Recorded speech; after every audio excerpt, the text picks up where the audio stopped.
So very good, warm welcome again on a Friday evening for our 11th episode of Soulful Conversation. And the song for discussion today is, for the first time, we are doing a non-film song from a lesser known, a gem of an album that the trio Gulzar, Pancham and Asha Bhosle created in 1987 called Dil Parosi Hai. It's a beautiful album of 14 songs. And although I say it's a non-film album, if you listen from the first to the last song of the album, it's an amazing movie that you will get to hear, get to listen. So it's a wonderful album, Blessed Moon. So the song is Raat Chupchap. Kavi we just now played the song. And as always, let's begin with our thoughts around this song. I'm sure many of you possibly have never heard this earlier, this song, before it came out. Akanksha sent it out. So, what's our thoughts around what we heard this song? In fact, it may 1 hour may prove less for this song, but anyway, we hope we can make it. Anyone would want to start? I've never heard this song. But if you have time, anytime, just switch on to Spotify or Apple Music and listen to the entire album of Dil Parosi. It will take you 75 minutes, but it's a gem of an album.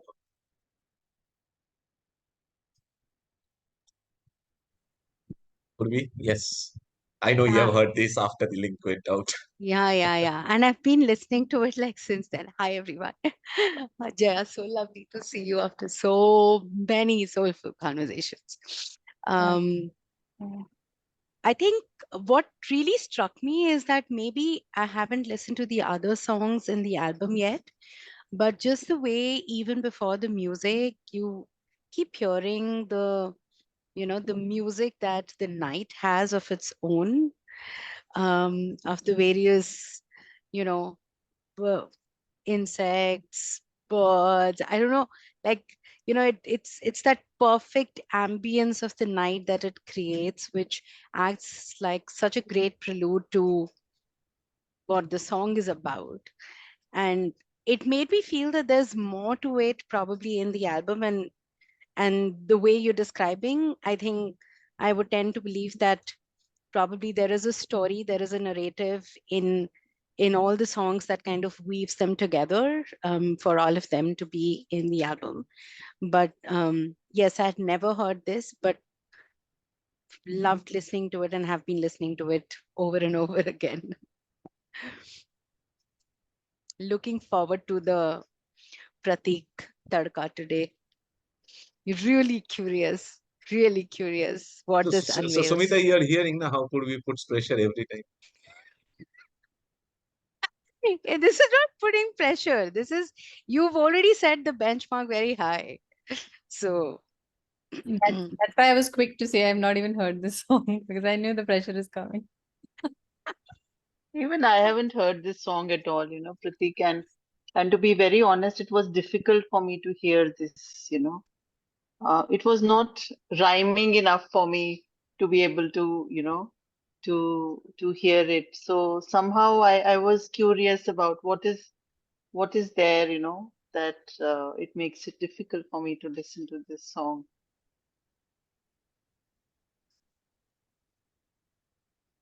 Sunita, Priya, anything that you want to share after listening to this song? Priya here. Actually, nothing. I was in fact wondering why are we playing a music, and I honestly thought that till the time other participants are joining, maybe this is a filler. So I'm very new to this format. I want to just listen in what we do with a format like this using music and how we convert that into a soulful conversation. So I'm quite curious about that. Sunita, anything from you? Yeah, I mean, I'm also very new to this format. I mean, since you said you're going to discuss the song, I was listening to the song, but I haven't heard it before. But it's a nice melody. It reflects the night. That's all I can say now. I don't know how this whole thing plays out or spans out. I'm just going to hear you all. So just to get back to Purvi, no, the songs in the albums are not intertwined. They're independent songs, but each creates a nice visual. So first song of this album is Vini Vini Bodhai, which is the early morning song. And the last song of the album is Raat Christmas Ki Thi. So it's like a year, it's like a day, all the entire album. So nothing more than that. Coming back to what Sumita said, it takes me back by 35 years when I heard this album. Obviously, I am a collector of Pancham. So moment it came out, I heard this song. I think you took me back exactly that this song is not rhyming well with me. What anything you found, anything at a very broad level, which is uncharacteristic of a definition of a song in this song? Nothing in depth. Overall, what you heard, where it jolted the most, or where there's something unexpected. So one was so the melody. My definition of melody is very different from what this song represents, and you know, there was no rhyming. It did not make sense to me. I can't describe it more, Pratik, but there was no melody for me in this song. It was the tone. The tone was very harsh for me. It was uh, difficult to listen, and that the sound of the insect throughout the song, you know, was something which was not music to my ears.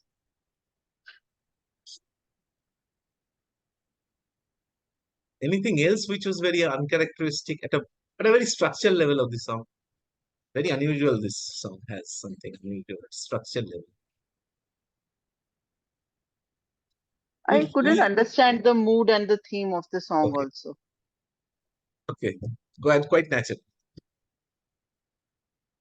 This song, we typically have songs with two antaras, three antaras, four antaras. This song was a 2.5 antaras.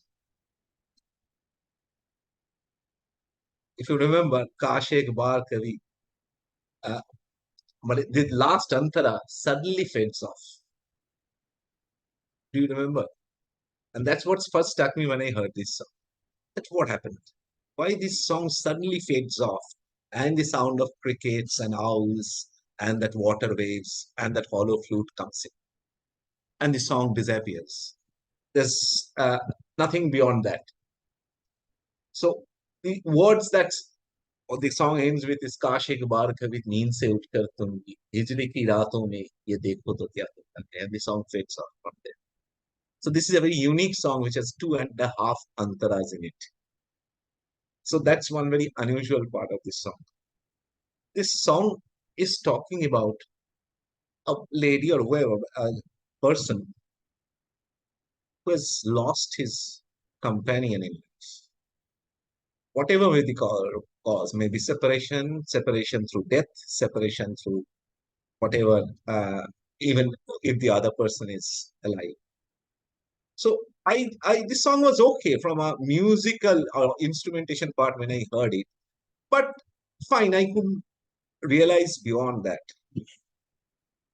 Honestly, in recent times, no, as we are all growing older, our kids are leaving our houses for studies, work, etc. So at times at night, I have a habit of smoking, and I stand in the veranda and smoke late at night. And thoughts come to me that there would be a day when one of the two partners would depart. And if I am the one who leaves later,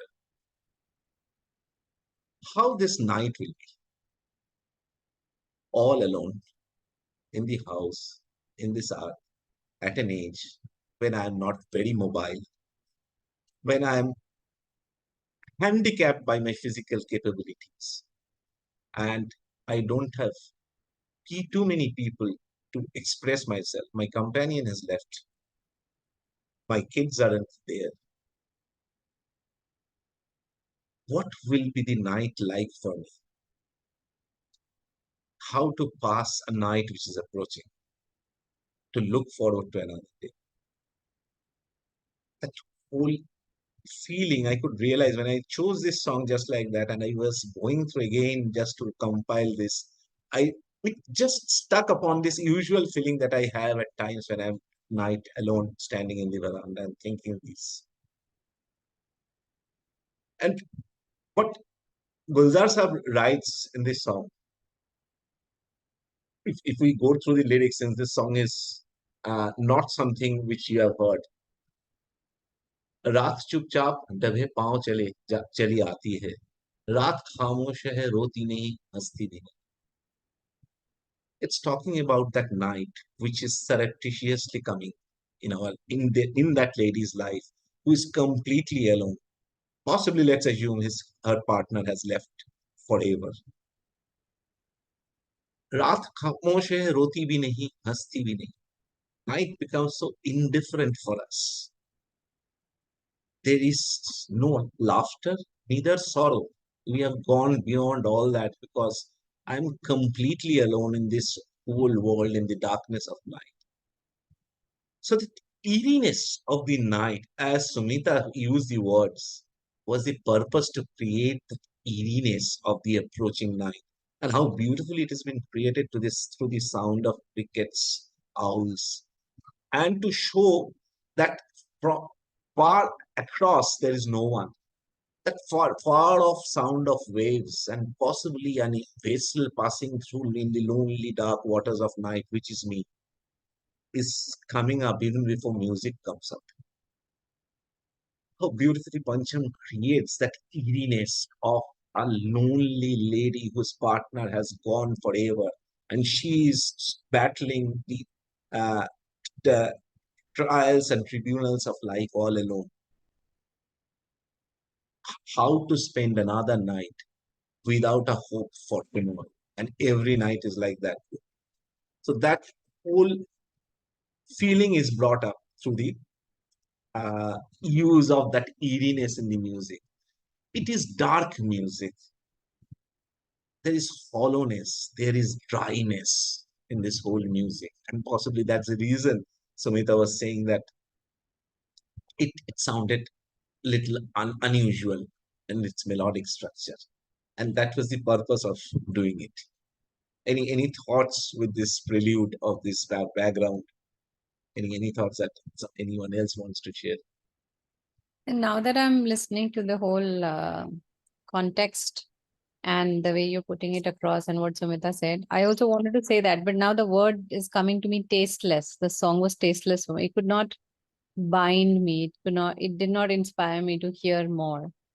And I think it's talking about that neutrality, that indifference, that, neither good, bad, happy, sad, nothing. It's in between, that gray area, which, is Exactly. talking about that. And now I can connect to the mood of the song. And you will see some violins suddenly coming up all of a sudden at a crescendo. Now, when a thief enters our house, दबे पांव कुछ लेके चुरा के निकल जाता है. We may not even sense that the thief came, took something, went away. But how do we realize that something has been stolen? When we see the nishan in the empty space. The thief has taken away something. I have not seen that. But the vacuum of that place which has been taken away leaves that lasting impact that I have been stolen. Something is stolen out of my place.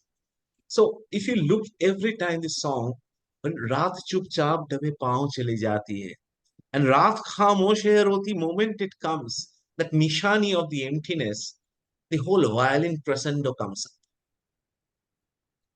That the realization that life has stolen something from me. While it was stealing from me, I never realized. But now the vacuum makes me realize that something is not there. While we often say in life that we don't realize the value of somebody when they're around.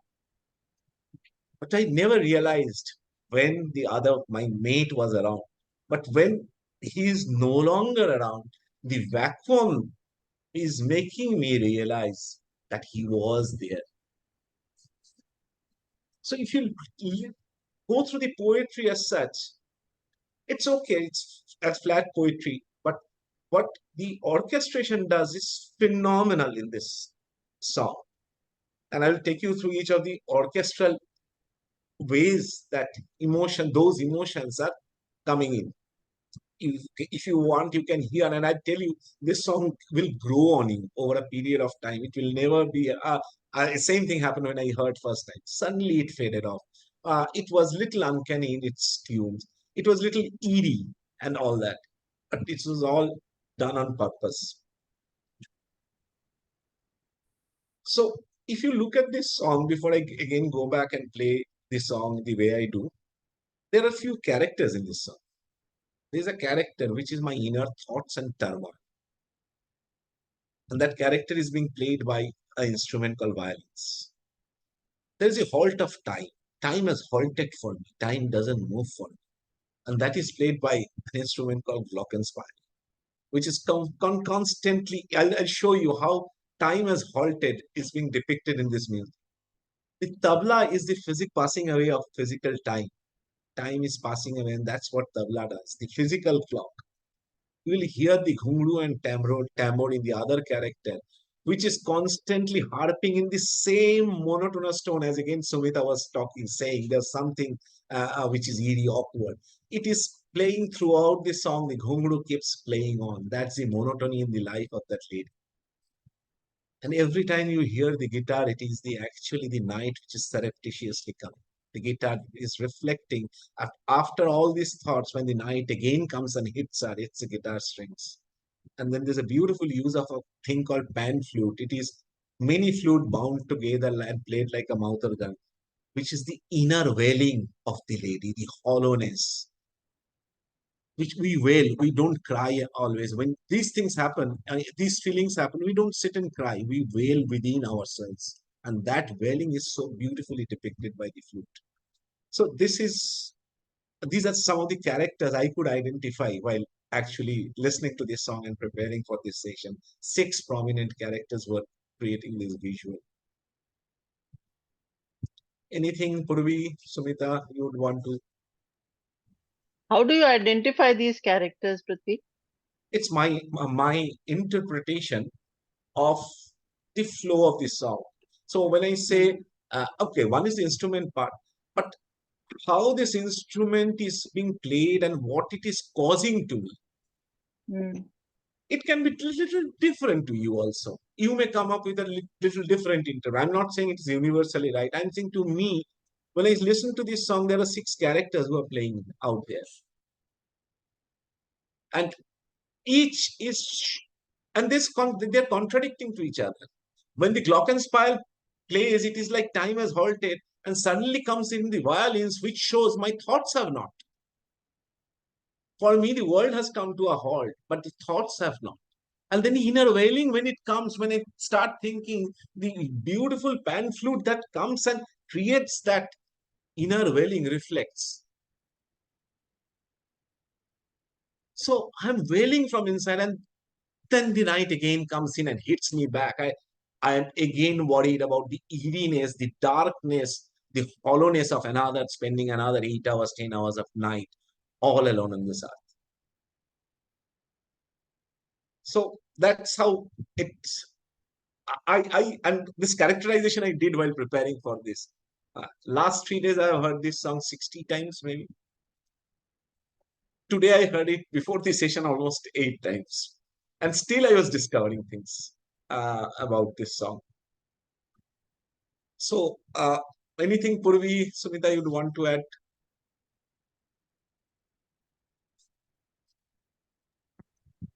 I'm curious to like listen again and just observe the things that you've pointed out. Okay.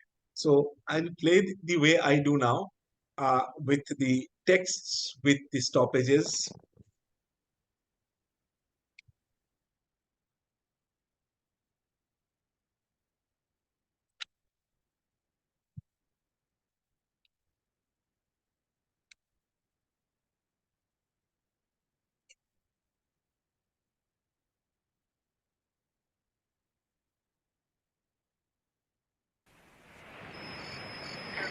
You can hear.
You heard the complete build up to the whole song.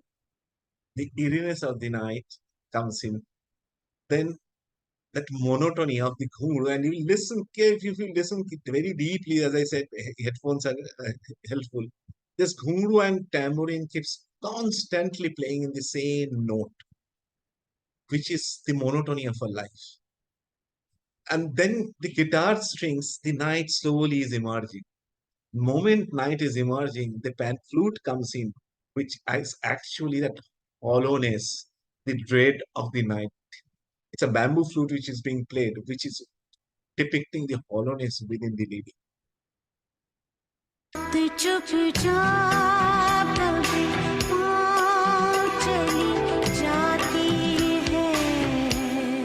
Listen to "Paun Chali Jati Hai" part.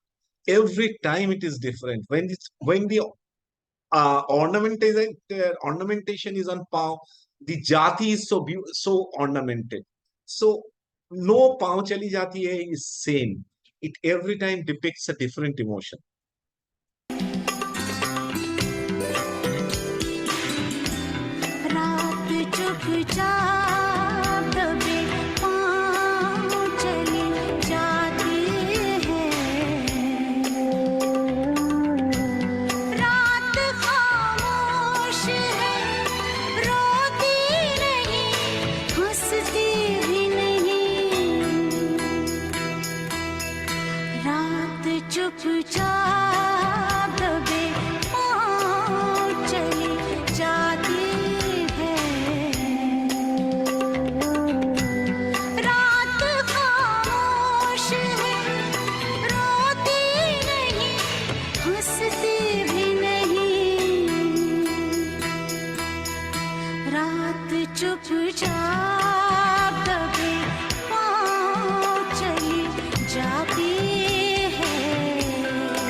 Any thoughts after now you have heard it second time?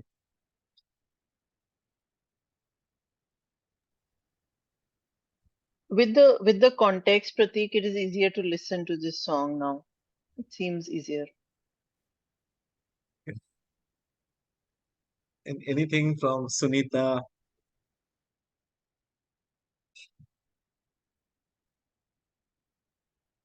Would be anything to add? Not yet. I'm still processing.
चुपचाप कभी चली जाती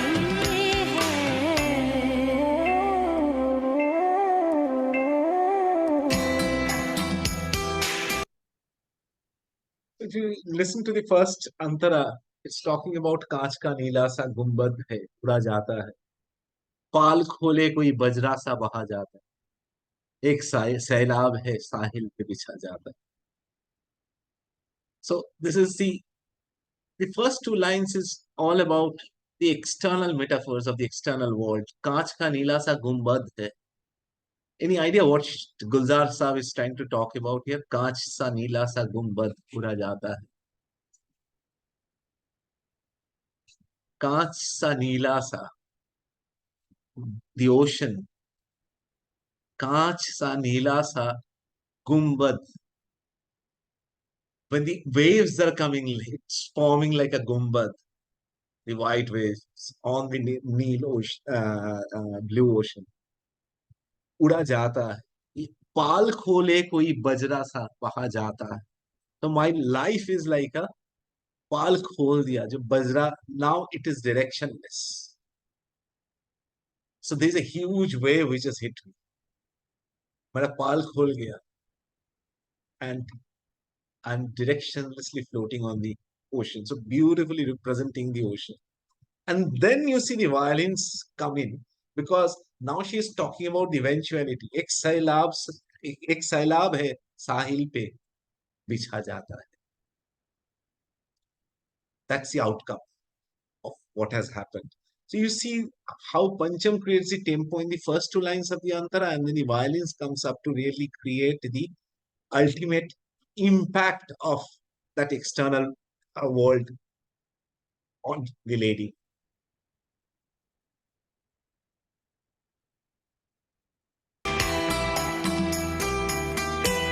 चांद की किरणों में वो रोज सा रेशम भी नहीं.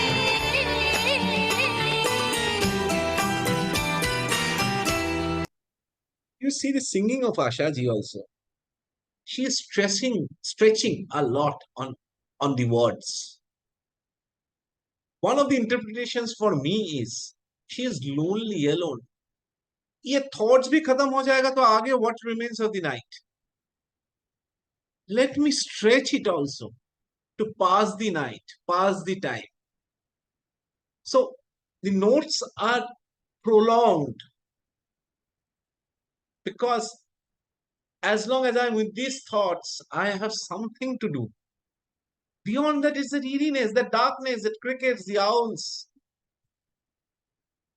and that hollowness. So let me stretch. So the singing also, the way Pancham has put the notes, is stretching them a lot more than possibly we would expect. चांद की किरणों में वो रोज सा रेशम भी नहीं. चांद की चिकनी डली है कि खुली जाती है और सन्नाटों की एक धूल उड़ी जाती है. रात चुपचाप कभी चली जाती है.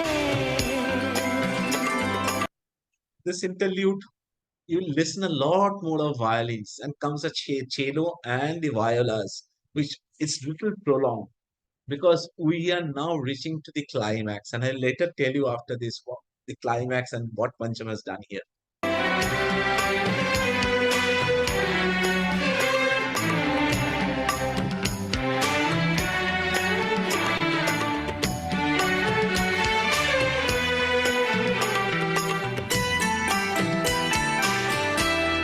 काश एक बार कभी नींद से उठ कर तुम भी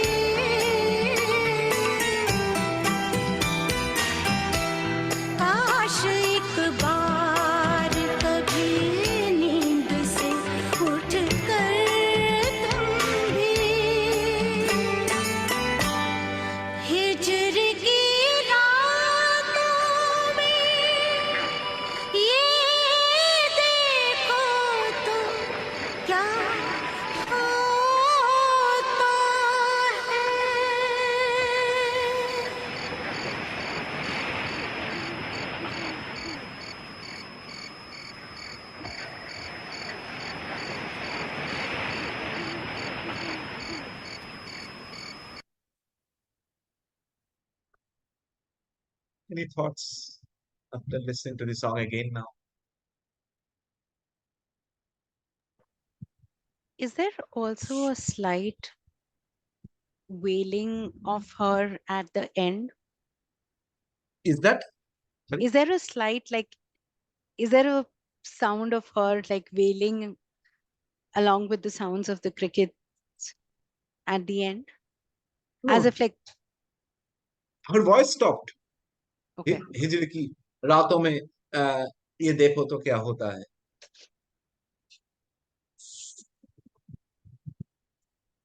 And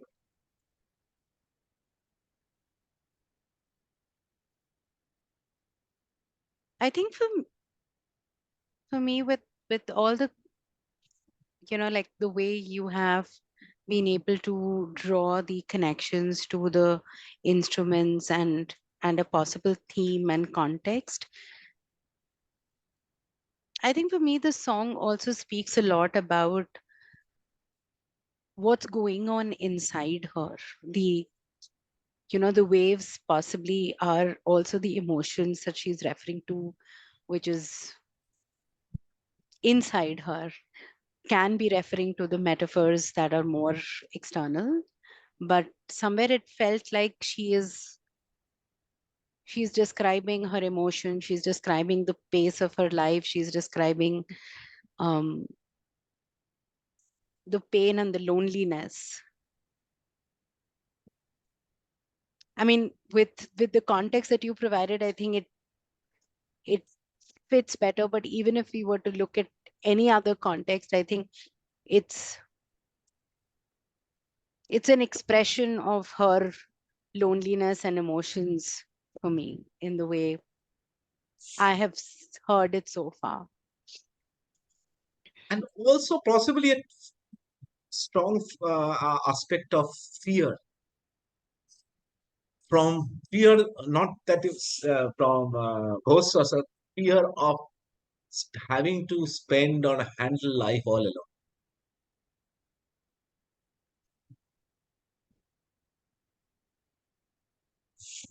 Um, I, I don't think I heard fear, but I heard emptiness. I not even heard hopelessness. I also I feel it is somewhere between nothing, like Yeah, nothing. that's I think the right word actually. The nothing. Nothing. Yes, Yeah. absolutely. It's not hopefulness. It's not hopelessness. It's not even depression. It's not even uh, sadness. And that's the beauty, that it's not even sadness, and it's not. It's somewhere transitioning, right? It's like the state of nothingness, and Wonderfully, absolutely. not a very happy nothingness or a settled nothingness, but maybe a lot of question around nothingness, just describing that state of which has nothing. Absolutely. I guess that's a right word, nothingness. Indifference, complete indifference also, I would say, would be. I felt there's an amount of indifference also in that, leading to that nothingness, because neither positive nor negative. Yeah, no negativity, no positivity either. it Yes, was it was just nothingness. Plus, I think there is no expression here. She's not trying to express anything, she's just trying to describe this is what it is, versus saying good, bad, ugly. No, there is no feeling attached to it, if I can sense it. That's how I'm seeing this. So I have not seen many songs which are so neutral, which has no feeling attached to it. We're always playing the extreme, good, bad, ugly, sad, depressed, whatever. But it's and I think music in the industry has always been attached to some feeling. It's always been an anchor. Here it is in the middle of everything, just describing what it is. So interesting to come across a song which doesn't have any feeling attached to it. very well said, Jay. And that brings me back to just created a thought that Gulzar Pancham could all do all this because it's a non-film album. They could experiment everything, because they're not bound by the situation, which is, as you said, some feeling comes out in a situation, and that's probably allowed them to experiment to this. And if you look at Gulzar Saab, this dryness, dry night has come often in Gulzar Saab's poetry. That Hazar Rahe Murke Dekhe song also, there is also a very similar line that तुम भी देखे होते जो मैंने गुजारे. I'm forgetting the line. Anyway, now if you come back to this last half antara, and that's the most very interesting climax of this song. काश एक बार कभी नींद से उठकर तुम भी हिजर की रातों में ये देखो तो क्या होता. काश एक बार तुम आ जाते और देखते what I am going through.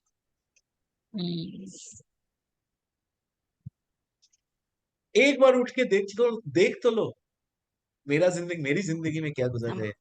तुम तो चले गए छोड़ के. But what is happening to my life? Now, do I explain it in words? The best way to explain is from where I entered all these feelings. And that sound of cricket, the sound of owl, that eeriness, the isolation, the nothingness. And that's where Pancham stops it all. And if you see how beautifully the song exits exactly the way it started. With the same nature sounds. And nothing can be darker than nature also. Nothing can be brighter than nature, and nothing can be darker than nature. So to express the darkness of her life and night, Pancham uses only the natural sound. So the way he enters the song, exactly the way he exits. Because तुम भी तो देखो मेरी जिंदगी ऐसे है. This is the loneliness. This is the isolation. This is the nothingness. And that's why the song ends in 2.5 antara, which is a milestone, which is, as I said, Kaida Torke Socho Ek Din. It's also a song which is tuned by Pancham and written by Gulzar Saab. Khubsurat song, Khubsurat movie. Kaida, Kaida, that Rekha was singing. So, next session, I plan to do breaking the barriers, on how a musical personality never realized that there are barriers on this earth for him. So that's why I thought of also choosing this song, where that's a fantastic breaking from barrier, that it need not be a full antara for me to complete. My objective is to complete the visualization, complete the story, not the grammar of the song. But now comes the best part of this, what Pancham has done, which I think is the height of this whole session. Now, Gulzar Saab had not written this poetry like this. Let's, for a moment, I'll spend 2 minutes to take you through what the original poetry of Gulzar Saab was. And this is in the voice of Hemant Mukherjee, 1960s. I'll just go back. I'll play the Mukhra.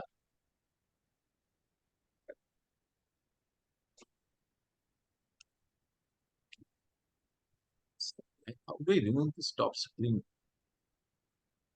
This top screen comes in. How to remove that? Idea. Just seeing your mailbox. That's the invitation, Lord. I'm saying how I'm unable to remove the top screen. Just maybe cross. It shows a cross in the, yeah.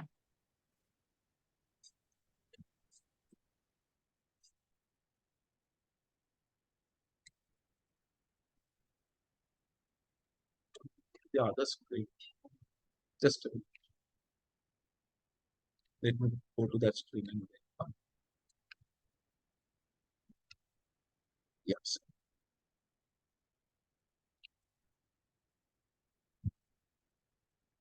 Now listen to this.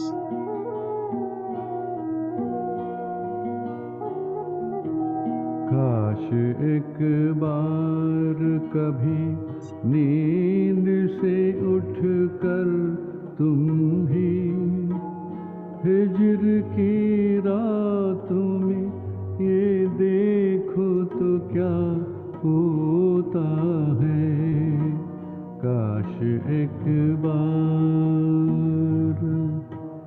रात चुपचाप दबे पाँव चली जाती है रात खामोश है रोती नहीं हंसती भी नहीं काश एक बार So rest of the song is same, completely different tune, completely different orchestration.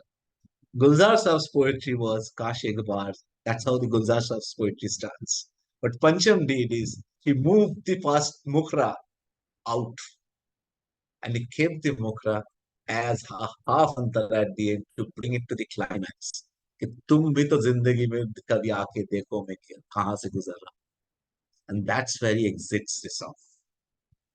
So he actually modified Gulzar Sahib's poetry, the first two lines, and kept it as an antara. So what you hear as an antara is not the antara, but it's the mukra of the song. And the mukra comes in the antara at the end and only once. So it changes the structure of the song to bring it to that climax. The tum aake dekho. Gulzar Sahib starts with that, but he tum hi to aake dekho main kya. This is what I am going through now at the end. Ek baar tum meri zindagi. So this is, I think, an amazing thought that Pancham brought did, and that's why I ended saying that Kaida Torke Socho, that the Mukra can be the last half antara of a song. So it completely changes the impact of the song. And that is how Hemant Mukherjee begins, Kashe Gawar Kavi. That's the original poetry written by Gulzar in the 60s. And this was recorded in 87, this song. So we'll explore many such amazing aspects of music that typically people, like most of us, with defined values, defined beliefs, and defined barriers can never ever think of. So that's what I plan to do. 8, 10 such examples in the next session, breaking the barriers of Kaida Torke Socho Ek Din can be the name of the session for our next Soulful Conversation to celebrate a year of Soulful Conversation. Awesome. Yeah. And we should, I'll probably write a note on the community saying, break your barrier if you never thought soulful is not for you. Then just break your barrier and then we'll build on that. Thank you, Nice. thank you. Thank you for keeping this alive, Pratik. Yeah. Thanks so much. My pleasure. Thanks for joining. So, Sumita, any closing thoughts on what you initially felt? So, as Jaya said, this is of nothingness, and even when you played the original one, that also it seems to be of nothingness. It's not. So it's an observation of my emotions. It's not good, bad. We are not judging emotions anywhere, and we are just describing. We are just detailing, metaphorically, and what I'm hearing, and it reminds me of Rumi's quote. This being human is a guest house. So it reminds me of that quote, and I'm just trying to look at it, that when he talks about the guest house, he's just observing what all emotions are coming inside and going out. So that is what it is reminding me of, and it's really beautiful to see that there can be something which is not categorically good, bad, or has a particular genre associated with that. So thank you so much for sharing these, and absolutely what keeping this space alive. This is the only space which I feel is not structured, where you can say anything you want to, and you can be whatever comes up for you. Is absolutely beautiful. Thank you. Thanks so much. Could be anything on the closing? You have been quite silent today. यार हद से ज्यादा heavy, मतलब मैं process करने के उसमें रह गई पूरा full page. But I think overall, as I'm reflecting on the song and just the session today, the the whole concept of breaking barriers, I think you've already started the trend with this, because this was a very different song. I had never heard anything like this before. And so it was really taking time. And the number of times I heard it, yes, the first time probably I did not relate to it at all, but I did keep going back to it. I don't know why I kept going back to it, but I did keep going back to it without necessarily feeling the urge to like hum. When you like a song, you start humming it or something. But so there was something about it which I'm still processing and decoding. But I think this was a great way for us to recognize that music is the creative space, and probably we've already had a lot of fixed mindsets about how songs are, and how songs are written, played, heard, what kind of emotions you attach with it. So I think you've already begun the trend of breaking that barrier with this one. And I think alongside on a closing note, this being a non-film album, this is another really example of commitment to excellence. This is a non-film album, and HMV didn't give Pancham a proper recording studio. They gave him an upcoming studio in a flat on the highway in the Bandra site on the fifth floor. So Pancham had to record all this music at night when the sound of vehicles are low, by putting in clothes and curtains in the windows and doors so that no sound from outside comes in. So this was recorded in an improper studio. Now, when you listen to this music of the whole 14 numbers, it's really another great wonder that how this quality of music was generated from a non-studio recording where vehicles are passing by all along. Every instrument is so clear, so prominent. So that's why I said should have the headphones on. So that is another commitment that now whatever the barrier is, we have committed to excellence. I think everything else is an excuse that why it didn't happen. Yeah, I was about to say that's such a perfect example to follow, right? As a human or as a coach, saying conditions will never be perfect. What you do with that is up to you. You can either Absolutely. complaining, saying there's a lot of noise, I don't have a studio, or I don't have this and I don't have that, or you make something out of it somehow. And he That's made it better than any studio recording he has done. absolutely, yeah. Interesting. Thank you so much for holding this space, Pratik. Wonderful. So we will connect on 10th May, which I just discussed with Jaya, because I wanted Jaya to be present also, because it will be a little differentiation, not playing a whole song. We are targeting 10th May for our next session. Thank you. Awesome. Thank you. Thank you. Thank Bye-bye. you. Bye bye. See you Bye. next month.